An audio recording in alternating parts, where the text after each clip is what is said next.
Alright gang, a quick rundown of the finds of 2014 here at NorthCoast Diggers.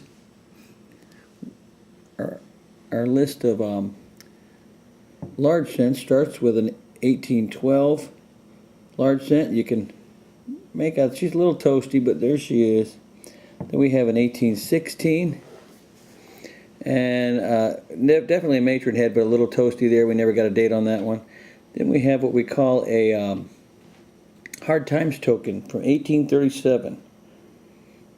Moving right along, we've got an 1840 large cent, 1851, 1853, along with a couple Indian heads from the 1860s, a fatty from 1863, and an 1864.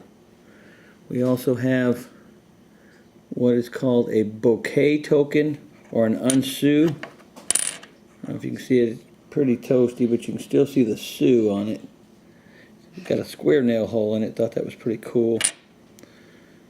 We've got a British large cent from 1897.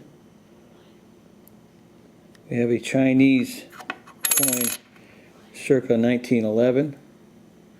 We also have a Canadian large cent from 1918. Still see the date on that. And our oldest finds this year were Chinese, surprising finds. These date from the 1790s. This one here dates from the 1830s. And the other one was a little toasty to tell, but I believe it's more similar to the top one than the bottom.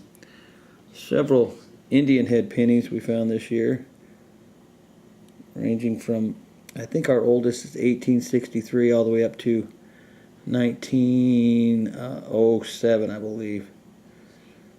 If you're into old coins, it's pretty good. An interesting thing to find those anytime you find them. Not a lot of jewelry this year. We did find a lot of plated stuff, such as copper plate, but the only silver spoon we found was recently found, and that was more of an eyeball find than a metal detector find, but we did find a few rings and a few silver trinkets here and there.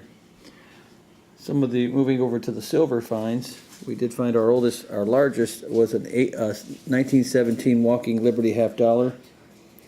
Our oldest silver altogether was this 1855 Seated Liberty quarter with arrows.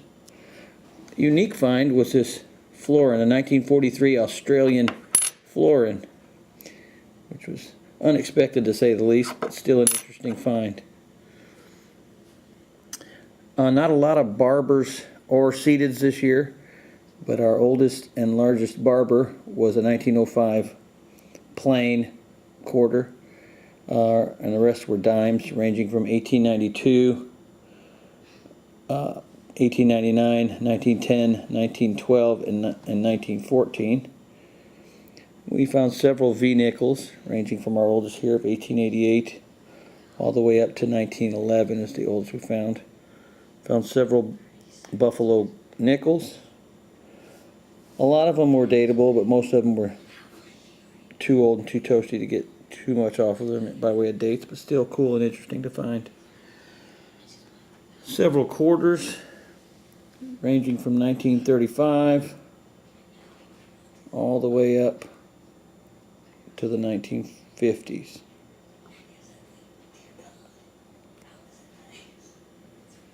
We did find a lot of mercury dimes this year.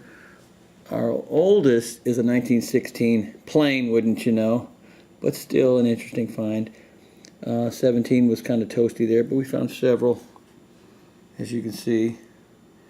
And we're just getting this channel going, so kind of bear with us on the camera work and the narration.